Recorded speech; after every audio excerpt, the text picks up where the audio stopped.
Look at that, doing manual labor even as an old man. Isn't it pitiful?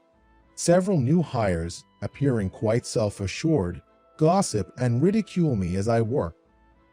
He probably couldn't get a decent job from a lacking educational background. Let's make sure to avoid that. The new hires, in a derogatory tone, said their piece and then left, smirking at me. Can you believe those guys got into this company? I sighed and put my all into the work. Afterwards, the new hires continued to insult and laugh at me when they spotted me. Fine, guess I'll teach them a lesson. My name is Steve Anderson, 65 years old. I work as a janitor at a company that boasts the industry's top market share for a certain product. This company is a bit unusual in that it has an in-house cleaning department called the Cleaning Management Division, rather than outsourcing to external cleaning services. I belong to this Cleaning Management Division and spend my days dedicated to internal cleaning. I love the job of cleaning. Keeping the office clean is essential to ensure that employees can work comfortably. Moreover, it's interesting because I get to interact with various departments as I clean. I always strive to maintain a smile, and as a result, many employees approach me. I'm often consulted about greetings, casual conversations, and even work-related or personal concerns. Strangely, it seems that problems get resolved when people consult with me, and there are rumors about it. Thanks to this, I am well informed within the company and am admired by younger employees as a trusted advisor. Other janitors also know most of the office gossip and are well informed.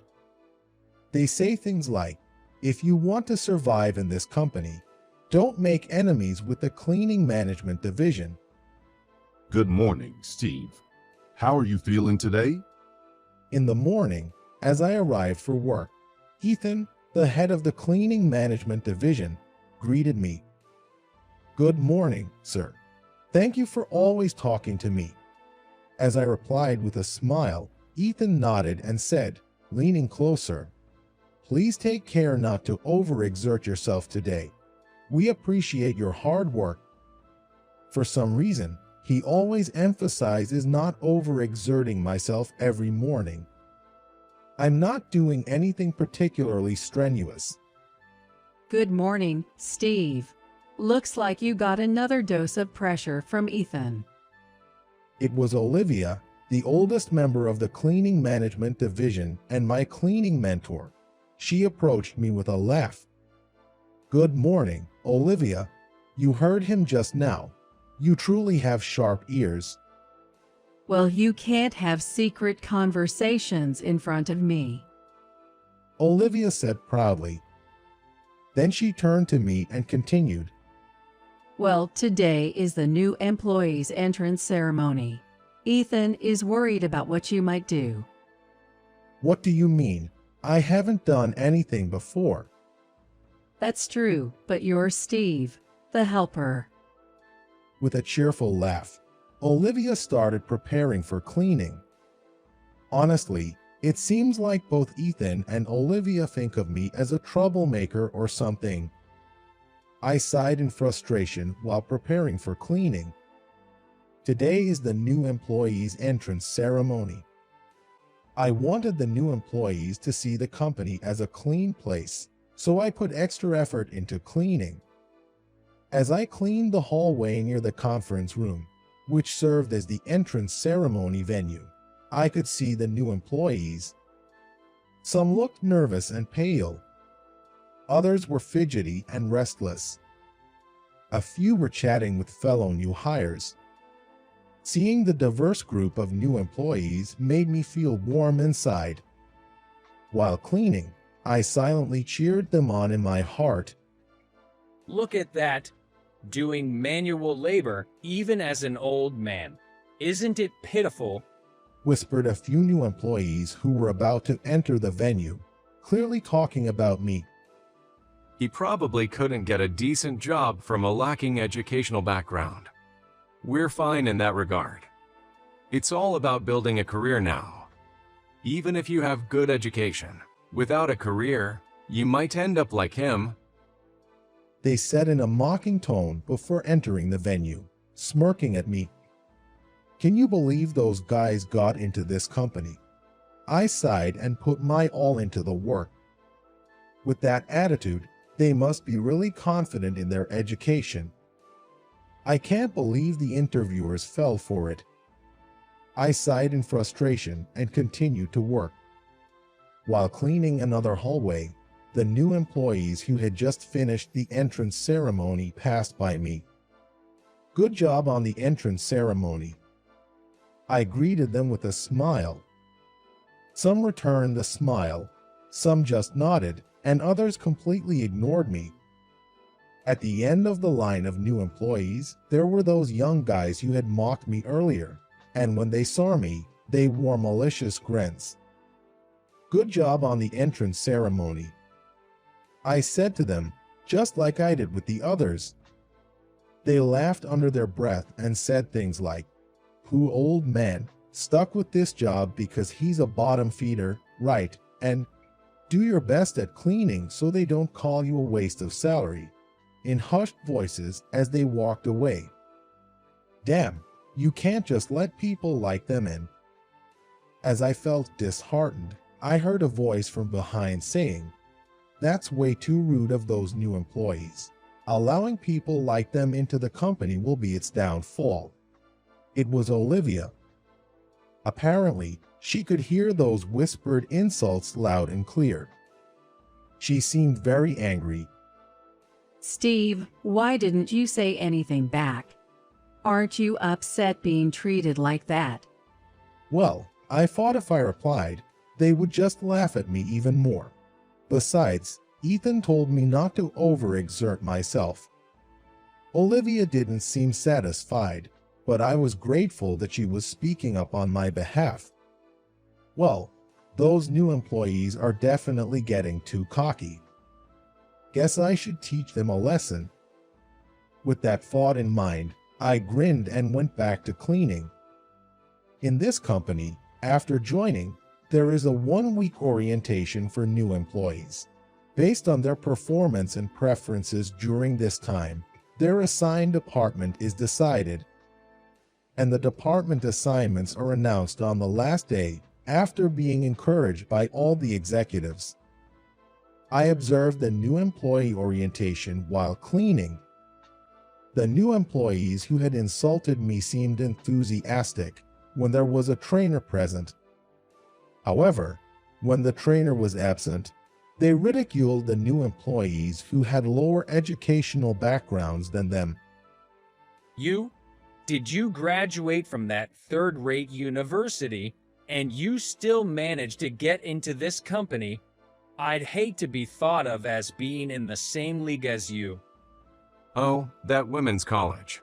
There are a lot of cute girls, but their intelligence is not up to par. Right.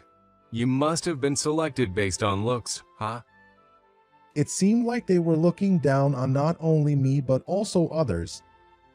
Listening to their conversation, I found out that they were graduates from some of the top universities in the country. To think that people like them could be from a prestigious university, I felt bad for the institutions. While I believed that education and academic achievements were important, I also thought that qualities like consideration for others and the ability to cooperate with those around you were equally, if not more, important. It appeared that these qualities were lacking in them. I felt irritated by their behavior but continued to observe them. And then, in the blink of an eye, a week passed, and today was the final day of the new employee training. The new recruits seemed to be in high spirits, probably because they were eagerly anticipating the announcement of their assigned departments. We're finally done with this useless and boring training. Let's get to work in our respective departments already. Yay, right. We don't need things like customer service and business etiquette at all. Hey, weren't you hoping to join the International Strategy Department? That's right. And weren't you aiming for the corporate planning department? Well, with our academic backgrounds and qualifications, it should be a piece of cake. On the final day of training during lunch break, as I returned from my meal, I spotted those new recruits talking in front of a store near the company. Perhaps because they were outdoors and felt unnoticed, they seemed relaxed. Speaking of the training right in front of the company's entrance, even when no one was around. And the fact that they still had hopes of getting into their desired departments was somewhat infuriating.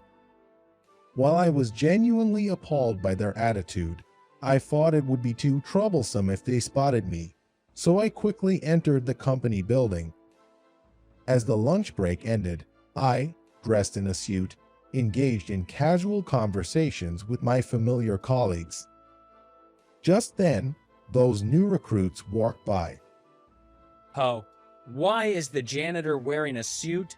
The usual dirty work clothes suit a bottom feeder like you better. Getting all dressed up is so cringe. Even in a suit, you can't hide that bottom feeder vibe.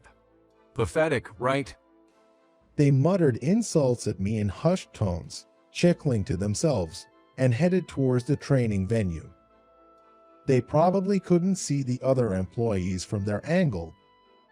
If they had, they wouldn't have dared to use such foul language. You see, everything I said was true, wasn't it? I said to the employees. They remained silent, their faces pale, trembling all over as they just stared at those newcomers' backs. And now, it was time for the final part of the training. The words of encouragement from the executives. The new recruits sat in their chairs, fidgeting nervously, and listened to what the executives had to say. Usually, after the president's speech, the head of the HR department would announce the department assignments, but this time, it was a bit different. Originally, my speech was supposed to conclude the new employee training. However, this year, the chairman also wants to say a few words, so the chairman will wrap things up for us.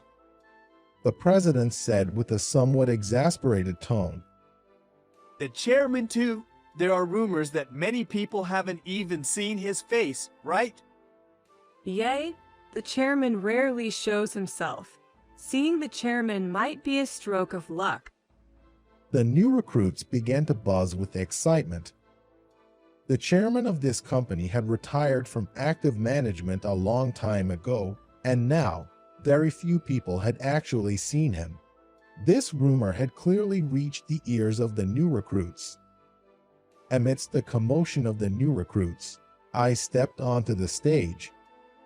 Ladies and gentlemen, thank you for your hard work during the new employee training. I am Steve Anderson, the chairman of our company. The venue buzzed with excitement. Well, considering that many of them had probably seen me in my janitorial uniform, their reaction was understandable. The troublesome new employees, with stunned expressions, froze as they looked at me. While working as a janitor, I have been observing your training efforts. I am truly delighted that enthusiastic individuals like you have joined our company. Thank you very much for choosing us. However, I directed my gaze towards those individuals. Unfortunately, among this year's new recruits, there are a few who seem to enjoy looking down on and berating others. I find that very disappointing. Their faces turned pale rapidly. Other new recruits were also glancing in their direction. Work is built on mutual support. There is no superiority or inferiority here. I hope you'll keep that in mind. We look forward to your future contributions. I finished my speech and then left the room. Following me from behind was Ethan, who had just attended the executive's words of encouragement, dressed in a suit. Seriously, you never used to do this kind of thing before, and suddenly you're giving speeches this year. Please stop making a mess of things. Oh, don't be so mad, sir. I teased Ethan, who was clearly annoyed. Sir, please, for the love of God, stop calling me that. It's creepy.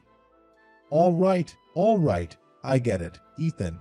I apologize for springing this on you out of the blue, but I think the real problem here is that the HR department has some screws loose. Ethan is the head of the cleaning management department and one of the company's directors, and my secretary. He's an extremely talented man who always goes through a lot because of my whims. This time too, he had a tough time getting involved in my sudden idea. Ah, well, certainly. We will thoroughly review the structure of the HR department's training and recruitment. The issue of hiring individuals who behave arrogantly based solely on their educational backgrounds could become a significant problem for our company in the future. Ethan didn't blame me any further and immediately started taking notes in his notebook. Well, the president and vice president have seen their attitude directly, so they'll take action soon enough. You don't have to worry too much. After lunch break, I was chatting with familiar employees who turned out to be the president and vice president. I had already informed them about the situation with those newcomers, but it seemed they hadn't taken it too seriously. However, witnessing me being berated firsthand seemed to make them realize the seriousness of the situation. While we've had various types of new recruits in the past, these newcomers who have been looking down on everyone and acting all high and mighty since the entrance ceremony are a first.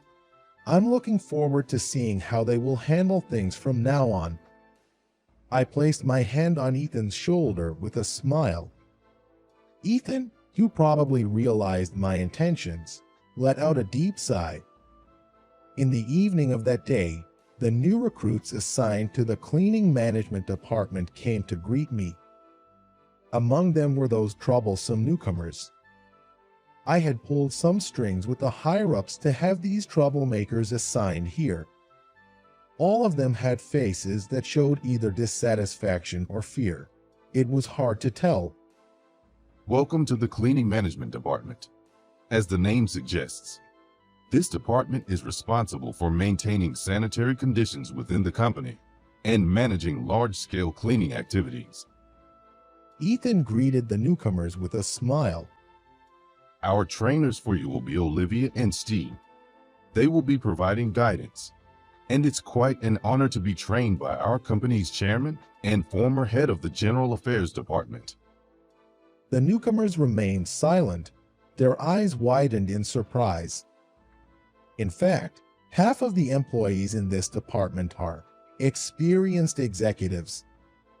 Olivia has been supporting the company since its establishment and was supposed to become a director. However, she chose to become a contract employee and a cleaner, saying, "I don't want to become any more important. I just want to clean." Be grateful, you guys. All the current executives have experience in this department. In a way, you're on a path to success. Olivia said with a smug expression. Indeed, it was my policy to have executives go through the cleaning management department. However, that didn't necessarily mean it was a path to success. If you don't like the work here, you're free to quit. However, there's a lot you can learn in this department, such as empathy and a broad perspective. It's not an exaggeration to say that the knowledge and skills you'll gain here are essential for your future survival. I added, trying to encourage them. The troublemakers reluctantly replied, "Thank you," with lowered heads. From the next day onwards, we drilled the newcomers on the ins and outs of internal cleaning in the name of training. At first, they were dissatisfied, but they gradually learned the ropes and grew as individuals. I used to think cleaning was just a chore, but it's changed my perspective so much. As the chairman said, I can see various things I couldn't before. I now realize how small and pathetic I was when I used to act all high and mighty based on my education alone. One of the troublemakers confessed, looking embarrassed. The other troublemakers also began to realize the essence of the words I had spoken. It won't be long before they graduate from this department. I, too, put in my best effort as a cleaner for internal cleaning. Well, revealing my position led to a significant reduction in the number of employees who approach me casually. Nonetheless, I continue to enjoy my days and remained committed to uplifting the spirits of the employees through cleaning.